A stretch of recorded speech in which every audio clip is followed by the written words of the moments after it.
નર્મદા જિલ્લામાં કોંગ્રેસને મોટો નુકસાન થયો હોય તેમ કહી શકાય। કોંગ્રેસના પ્રકાશ વસાવા તેમની ટીમ સાથે ડેડિયાપાડાના ધારાસભ્ય ચેતરભાઈ વસાવાના હસ્તે આમ આદમી પાર્ટીમાં જોડાયા છે। પ્રકાશભાઈ વસાવા નાંદોદ તાલુકા પંચાયતના પૂર્વ સભ્ય અને ન્યાય સમિતિના ચેરમેન પર રહી ચૂક્યા છે। તેઓ આજે તેમની ટીમ સાથે આમ આદમી પાર્ટીમાં જોડાયા છે। ધારાસભ્ય ચેતરભાઈ વસાવાએ કહ્યું કે કોઈપણ પદ લોભ લાલચ વિના સેવાના સંકલ્પ સાથે આમ આદમી પાર્ટીમાં પ્રકાશ વસાવા તેમની ટીમ સાથે જોડાયા છે। અનુભવી નેતા જોડાવાથી નર્મદા જિલ્લામાં આપનો પરિવાર વધુ મજબૂત થશે અને બધાને આમ આદમી પાર્ટીમાં આવકારું છું।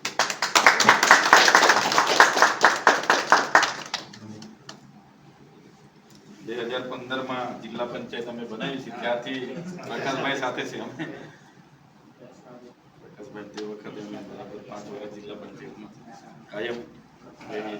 આવો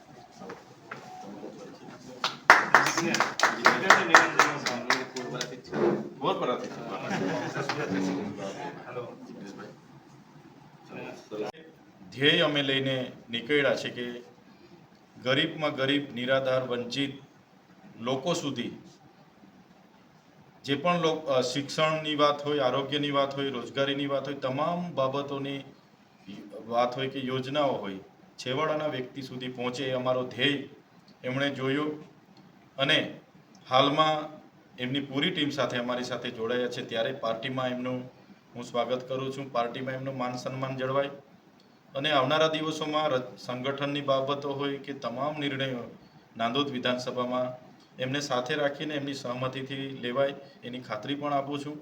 એમના જોડાવાથી આમ આદમી પાર્ટી પરિવાર મજબૂત થયો છે અને અમારો જે ધ્યેય છે લોકોની સેવા કરવાનો, અમે આવનારા દિવસોમાં લોકોની સેવા કરવામાં આ પૂરી ટીમને સાથે રાખીને તત્પર રહીશું।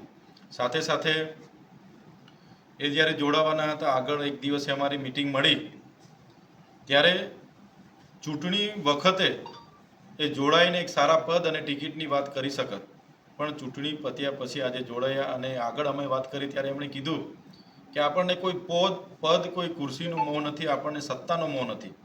આપણે એટલા માટે તમારી સાથે જોડાઈ રહેલા છે ને એટલા માટે આગળ વધવું છે કે આપણે લોકોની સેવા કરવી છે, સેવાકીય પ્રવૃત્તિ માટે એ આજે જોડાઈ રહ્યા છે। બહુ મોટી વાત છે।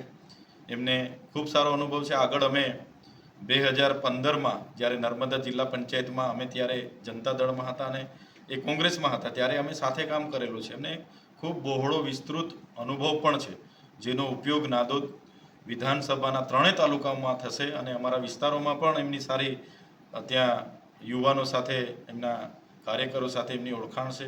ત્યારે આવનારા દિવસોમાં તમામ વિસ્તારના લોકોને સુચારું આયોજન થાય અને લોકોને સેવાકીય પ્રવૃત્તિ થાય એ દિશામાં અમે સૌ સાથે મળીને આગળ વધીશું। ધન્યવાદ।